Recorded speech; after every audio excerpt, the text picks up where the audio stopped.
Olá pessoal, estamos mais uma vez aqui para trabalhar mais um conteúdo da disciplina de História. E eu quero pôr demais a atenção de você que está aí no outro lado da telinha, porque cada assunto trabalhado ele é de suma importância para a nossa aprendizagem. Na aula de hoje nós vamos trabalhar o primeiro reinado. E quando eu falo primeiro reinado, eu estou falando no primeiro governo que foi colocado em prática no Brasil logo depois da independência. Essa independência que ocorreu no dia 7 de setembro, no ano de 1822. O primeiro reinado diz respeito ao governo de Dom Pedro I, que foi o primeiro rei do Brasil. Na história do Brasil nós só tivemos dois reis, que foi Dom Pedro I e Dom Pedro II. O Dom Pedro II ele vai fazer parte do segundo reinado, que é o segundo rei. E Dom Pedro I vai fazer parte do primeiro reinado, já que ele foi o primeiro rei do Brasil.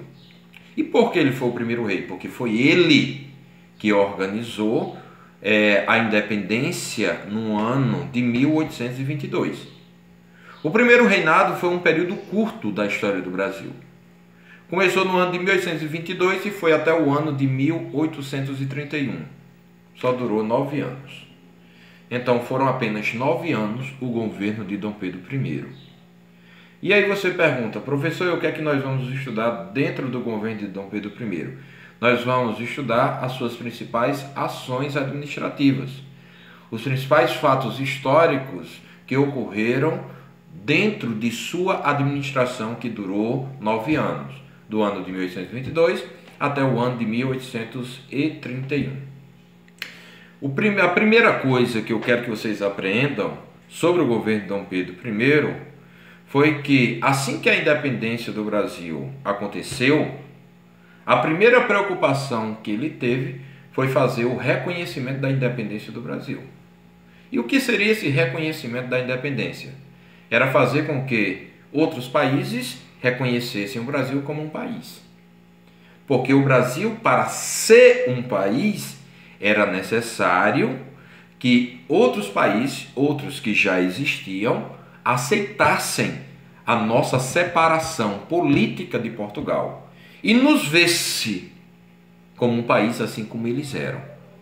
Então, a primeira preocupação que ele teve na sua administração foi fazer com que outras nações aceitassem a independência do Brasil. E isso não foi tão fácil, né? Porque para um outro país aceitar a independência do Brasil, teve que cobrar. E Dom Pedro I teve que pagar. Então, esse reconhecimento ele não saiu barato. E o primeiro país a aceitar a independência do Brasil não foi Portugal, de quem a gente se libertou. O primeiro país a aceitar a independência do Brasil foram os Estados Unidos da América. Isso aconteceu no ano de 1824, 2 anos depois que a independência do Brasil aconteceu. E no caso dos Estados Unidos, que já era um país, na época em que o Brasil se tornou também um, os Estados Unidos exigiram uma tarifa alfandegária baixa para vender seus produtos aqui no Brasil. O que seriam essas tarifas alfandegárias? É um imposto que um país tem que pagar ao Brasil para poder vender seus produtos aqui, para que nós, brasileiros, pudéssemos consumir produtos norte-americanos, por exemplo. E no caso dos Estados Unidos, eles pagavam 26% a Portugal para vender produtos no Brasil. Agora, como Portugal não manda mais na gente, agora é o Brasil quem vai receber essa tributação. E os Estados Unidos exigiram a tributação de 15%. Quer dizer, pagava 26%, agora vai pagar o quê? 15%. O que é que isso significa? Pagando menos, os Estados Unidos vão lucrar mais, né? Seu produto vai se tornar muito mais barato, já que está pagando menos para entrar no comércio brasileiro. No ano de 1825, um ano depois do reconhecimento dos Estados Unidos, nós tivemos o reconhecimento de Portugal. Então, Portugal demorou 3 anos para aceitar nossa separação. E no ano de 1825, o rei de Portugal era o pai do rei do Brasil. No ano de 1825 você tinha Dom Pedro I, rei do Brasil, e você tinha Dom João VI, que era o rei de Portugal. Esse mesmo Dom João VI que veio com a vinda da família real para o Brasil no ano de 1808, que veio escapar aqui por causa das perseguições de Napoleão Bonaparte. Então, era pai e filho sendo rei de dois países. Dom Pedro I do Brasil e Dom João VI lá de Portugal. E Dom João VI exigiu, entre outras coisas, foram muitas coisas, para aceitar nossa independência, exigiu uma indenização financeira. Essa indenização financeira que o Brasil tinha que pagar 2 milhões de libras esterlinas a Portugal. Veja só, Portugal passou 300 anos explorando economicamente o Brasil. Foi a cana-de-açúcar, foi a mineração e assim por diante. E Portugal ainda achou-se por direito cobrar uma dívida ao Brasil pela independência que a gente conquistou. E aí Dom Pedro I disse que não tinha dinheiro, mas o pai dele, que era rei de Portugal, disse que ele poderia tomar emprestado. E aí Dom Pedro I tomou emprestado à Inglaterra, criando a primeira dívida externa do Brasil. Tomou emprestado à Inglaterra 2 milhões de libras esterlinas. Libras esterlina era a moeda inglesa, que era como se fosse o dólar hoje, era a moeda internacional de transição comercial, e a Inglaterra emprestou 2 milhões para o Brasil pagar com 10. Então o Brasil já começou com os pés de barros, já começou com as pernas tortas, com escravidão, com pobreza, com miséria, e agora uma dívida, não para tentar minimizar o sofrimento do povo, mas para pagar a Portugal pela independência que a gente havia conquistado no ano de 1822. E no ano de 1826 nós tivemos o reconhecimento da Inglaterra. Então, primeiro Estados Unidos, segundo Inglaterra, segundo Portugal e agora terceiro a Inglaterra. A Inglaterra exigiu, entre outras coisas, também foram muitas coisas, certo? Veja como o Brasil vai sair falido para fazer esse reconhecimento, que era necessário, mas todo mundo vai tentar pegar alguma coisa do Brasil. E no caso da Inglaterra, a Inglaterra exigiu renovação de todos os acordos econômicos com o Brasil. Antes os acordos eram com Portugal, a Inglaterra pagava uma tarifa de 15%, ela era beneficiada. Lembra que os Estados Unidos pagavam 26%, mas ela pagava 15%. Aí, com a independência do Brasil, a Inglaterra disse, eu quero continuar vendendo aos brasileiros. E aí a Inglaterra exigiu a renovação desses acordos econômicos, continuando a pagar 15% de tarifa alfandegária. Então veja que não tem como a economia nacional crescer e se desenvolver, porque não tem como competir com produtos ingleses e com produtos norte-americanos, que entram facilmente no território brasileiro. E a outra exigência da Inglaterra foi simplesmente o Brasil acabar com o tráfico de escravos. A Inglaterra queria acabar com a escravidão negra no mundo. Mas o interesse da Inglaterra não era por bondade, por causa humanitária. Porque a Inglaterra era um país capitalista. Ela tinha vivenciado anos atrás, décadas atrás, sua Revolução Industrial. E a Revolução Industrial permitiu com que a Inglaterra aumentasse o aumento de produção de mercadorias. Se tem muitos produtos que foram fabricados, então precisa de mercado consumidor.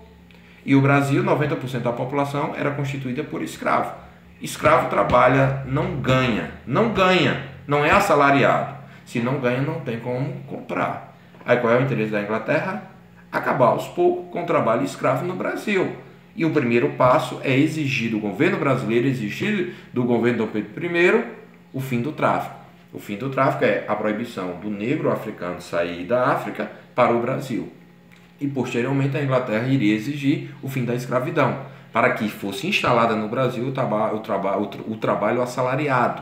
Porque o trabalho assalariado, o camarada trabalha, no final do mês ganha. Se ganha, tem dinheiro para comprar, tem dinheiro para consumir. Veja que há um interesse comercial pelo fim do trabalho escravo no mundo e no Brasil. E a Inglaterra foi um país que, nesse reconhecimento, exigiu o fim do tráfico externo de escravos do Brasil. E Dom Pedro I atenderá, no ano de 1831, fará uma lei acabando com o tráfico externo de escravos. Cria a lei, mas essa lei ela não vai ser aplicada, mas apenas para atender os interesses dos ingleses. Então, essa é uma das primeiras preocupações que eu tenho para que vocês possam entender. O primeiro reinado é o governo de Dom Pedro I, e uma de suas primeiras ações administrativas foi tratar do reconhecimento da independência do Brasil. E nós falamos como se deu esse reconhecimento e quanto custou esse reconhecimento para os cofres econômicos do Brasil. A outra parte do governo de Dom Pedro I, que eu quero que vocês fiquem atentos, diz respeito à construção da primeira Constituição do Brasil. O que seria a Constituição? A Constituição seriam as normas, com os direitos e os deveres da sociedade. O Brasil foi criado, no ano de 1822, com a sua independência. Era uma monarquia, porque você tinha um rei, um príncipe que se tornou rei, mas precisava de uma lei para dizer justamente como seria esse sistema administrativo e como esse país iria se dirigir a partir de então. Para isso é necessário uma Constituição. E no governo de Dom Pedro I foram feitas duas, mas só uma é que foi aprovada. A primeira, que não foi aprovada, foi feita no ano de 1823. Dom Pedro I fez simplesmente isso que eu estou fazendo. Ele rasgou a primeira Constituição, a primeira Carta Magna do Brasil. Aí você diz, mas professor, por que ele fez isso?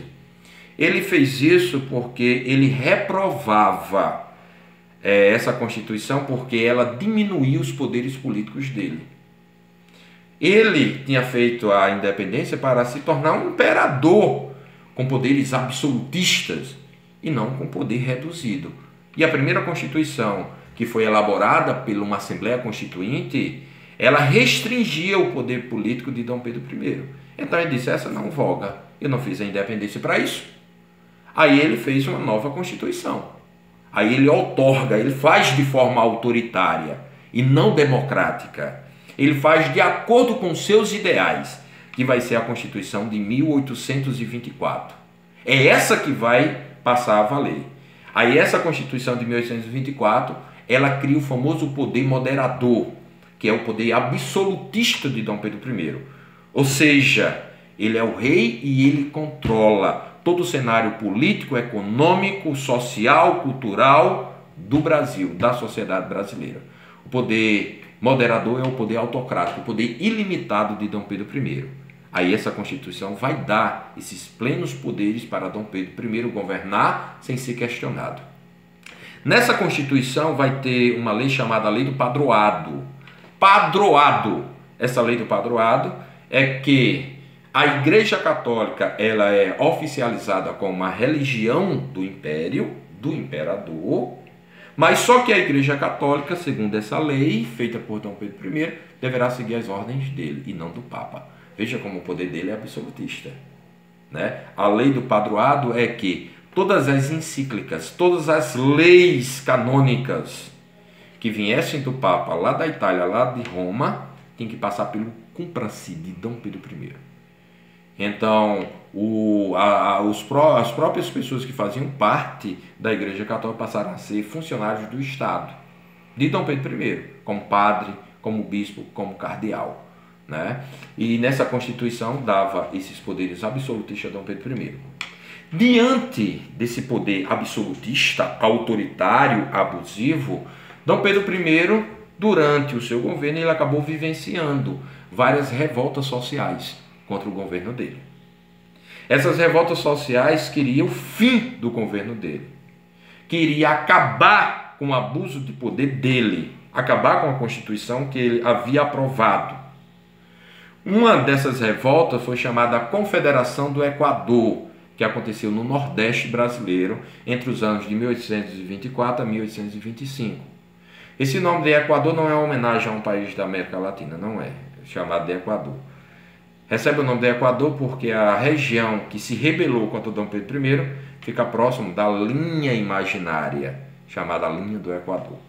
Ela aconteceu no Nordeste, com participação de Pernambuco, principalmente, mas teve também a participação da Paraíba, do Ceará, de Alagoas, Sergipe e principalmente da gente, do Rio Grande do Norte. O Rio Grande do Norte participou da Confederação do Equador. E qual era o objetivo dessa confederação? Era promover a independência do Nordeste, isso mesmo. O Nordeste se separar do Brasil. O Nordeste virar um país, imagine só, o Nordeste um país, né? E cada estado que nós temos hoje, como Pernambuco, Paraíba, Ceará, Rio Grande do Norte, viraria um país. E esse movimento teve sucesso. Por aproximadamente 3 meses, o Nordeste se separou do Brasil, né? Mandou até emissários para a Europa e para os Estados Unidos para fazer o reconhecimento da independência. O Rio Grande do Norte, durante 3 meses, virou um país. Mas será que Dom Pedro I vai aceitar essa separação? Claro que não. Porque se isso virar moda, ele vai ser rei de quê? O Brasil deixará de existir. Então, imediatamente, ele mandou acabar, reprimir o movimento. E o movimento foi desfeito, né? E esse movimento surgiu devido ao abuso de poder e o descaso que ele tinha com o Nordeste. Veja que o descaso não é de agora, o descaso é histórico com o Nordeste. A falta de políticas públicas, não é isso? E o outro movimento foi uma guerra chamada Guerra da Cisplatina. Esse nome Cisplatina é um país hoje. Cisplatina era o nome de um território que hoje você tem o Uruguai. Uruguai que tem esses jogadores famosos como Luis Soares do Barcelona, Cavani do PSG, né? Então o Uruguai, uma parte de sua história, pertenceu ao Brasil. Já pertenceu ao Brasil, Uruguai, mesmo falando um idioma diferente, falando espanhol e a gente falando português. O Uruguai passou a pertencer ao Brasil em meados do ano de 1816, quando Dom João VI, o pai de Dom Pedro I, quando estava aqui no Brasil, invadiu a Cisplatina, né? E nesse caso aí, no ano de 1828, 1829, o Uruguai decidiu se revoltar contra o Brasil porque queria a mesma coisa que o Brasil quis quando lutou contra Portugal, a sua independência. E aí, Dom Pedro I não quis dar a independência do Uruguai, que se chamava Cisplatina. Uma guerra aconteceu. Nessa guerra, o Brasil perdeu e o Uruguai saiu vitorioso, conquistou sua independência. Resultado: dívidas, dívidas, dívidas. Dívidas para acabar com a Confederação do Equador e dívidas para acabar também com a Guerra da Cisplatina. Só que nessa Guerra da Cisplatina o Brasil foi derrotado. Resultado: o Brasil estava arruinado economicamente, arruinado financeiramente. Pobreza ao extremo, popularidade de Dom Pedro I lá embaixo. Quando chegou no ano de 1831, Dom Pedro I, ninguém o queria no poder. E ele não conseguia resolver os problemas econômicos e sociais que o Brasil passava. Aí o que é que ele faz? No ano de 1831, ele decide abdicar. Ele decide deixar o governo brasileiro. E arruma as malinhas e some para Portugal. Lá em Portugal, ele tinha direito a assumir o trono português, porque o pai dele já havia morrido no ano de 1826. E aí ele deixa o Brasil no ano de 1831, acabando com o primeiro reinado, que foi justamente o governo dele. Mas ele deixa o governo brasileiro, devido à sua irresponsabilidade administrativa, mas deixa aqui no Brasil o filho dele, Dom Pedro II, com 5 anos de idade, para futuramente, quando chegar à sua maioridade, se tornar o futuro rei do Brasil. Já que no ano de 1831 a Constituição não permitia que um menino de 5 anos de idade se tornasse rei. Era preciso completar 18 anos. Mas isso fica como cena para os próximos capítulos. Espero que vocês tenham entendido esse resumo do que foi o primeiro reinado, que foi o governo de Dom Pedro I. Valeu!